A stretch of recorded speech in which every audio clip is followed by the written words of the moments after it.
This isn't an update, it's a chess move. Apple just got caught doing something they almost never do publicly, admitting they're behind. The Bloomberg report about Siri delays isn't just a schedule shift, it's a confession. And if you read between the lines, what's happening right now across Apple, Samsung, and Google isn't innovation racing, it's damage control dressed up as progress. Let me explain why this matters more than the tech blogs are telling you. So here's what we know. Apple partnered with Google, let that sink in for a second, to use Gemini models to power the new Siri. But now Bloomberg is reporting that even that is getting delayed. Internal builds are struggling with accuracy. Sometimes Siri takes too long, sometimes it falls back to ChatGPT instead of the Gemini integration Apple is supposedly building. Wait, let's just pause there. Apple, the company that spent a decade telling us Siri was getting smarter, is now outsourcing its brain to Google. And that's not even working right. This isn't just a technical delay, this is an identity crisis. Think about the psychology here. Apple built its entire brand on control. They control the chip, they control the software, they control the ecosystem, but AI, they don't control AI. They're so far behind that they had to knock on Google's door, the company they've spent years positioning as the privacy invading data harvester in their ads, and ask for help. And now that partnership is stumbling. What does that tell you? It tells you Apple isn't just late, they're lost. The delay from iOS 26.4 to 26.5 and iOS 27, that's corporate speak for we don't actually know when this will be ready. The fact that Siri is still defaulting to ChatGPT in some internal tests, that's like asking your competitor to cover for you at your own job. Here's what nobody in the tech community is admitting. Normal users don't care about advanced conversational abilities or deeper system-wide integration. Normal users just want Siri to understand them the first time. That's it. The bar is on the floor, and Apple is still tripping over it. Meanwhile, Google's Gemini is already running circles around Siri, and Samsung's Galaxy AI, powered by Google by the way, is shipping on millions of devices right now. Apple isn't playing catch-up. They're watching the game from the parking lot. Now let's talk about Samsung because something weird is happening over there too. On one hand, you've got the Galaxy S26 series leaks, and honestly, there's nothing here. Same design, 3-year-old body, minor camera bump, different colors, that's it. The Ultra gets a slightly curvier camera module. The Plus gets existing.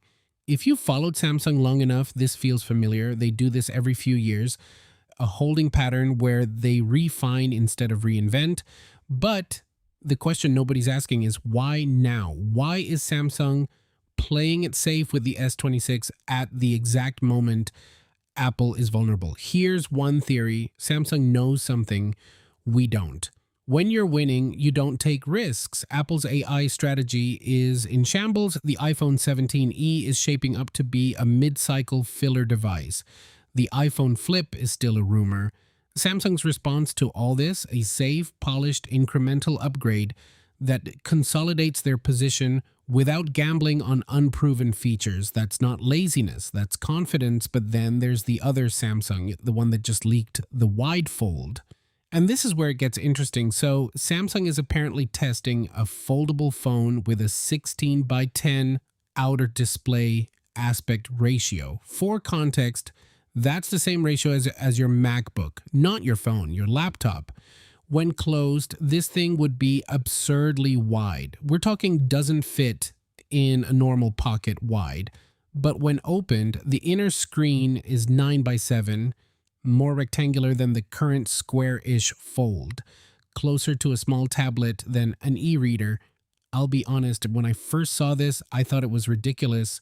Who wants a phone that wide? But then I thought about it differently. What if Samsung isn't trying to make a phone? What if they're trying to make a computer that folds? The current Fold is caught between two identities, too small to be a tablet, too bulky to be a phone. The Widefold says, fine, let's stop pretending this is a phone.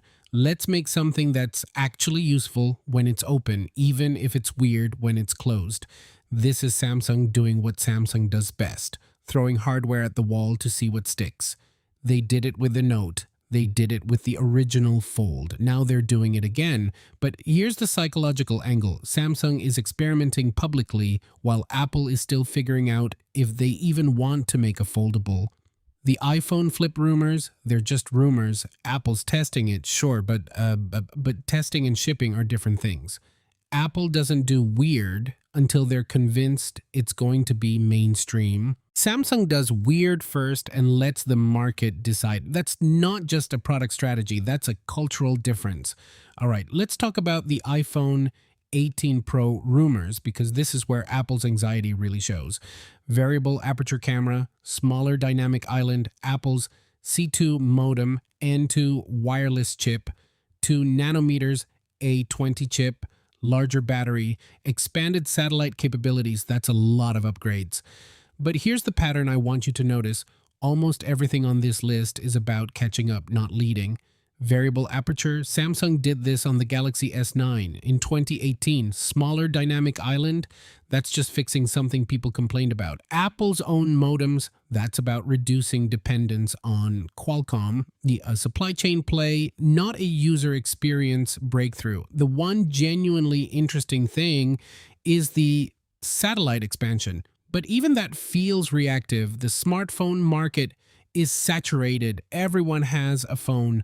The only way to grow is to find new use cases, and satellite connectivity is one of the few that actually matters to people outside major cities. But let's zoom out. Why are we hearing about the iPhone 18 Pro now? The thing won't launch until late 2026. Because Apple needs you to believe the future is interesting. Right now, the present is messy.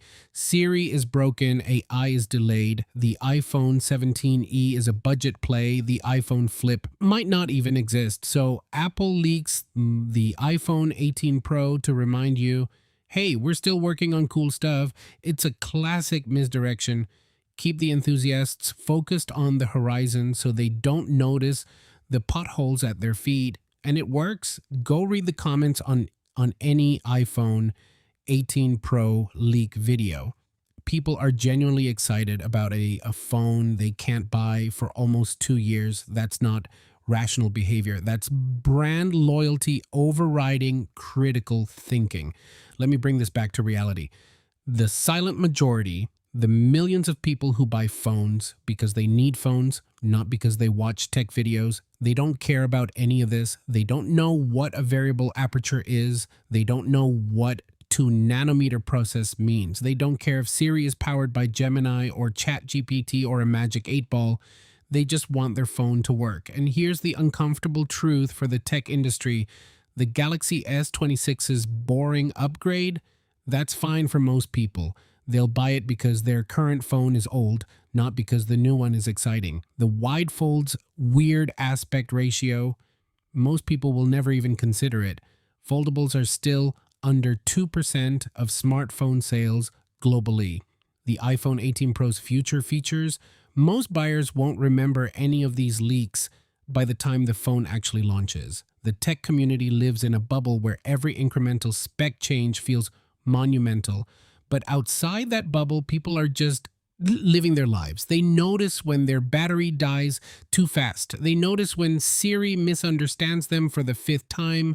They notice when their photos look worse than their friends' photos. Everything else? It's noise. So what's really going on here? Apple is scared, not of Samsung. Samsung's phone business is profitable but not existential. Apple is scared of irrelevance in the AI era.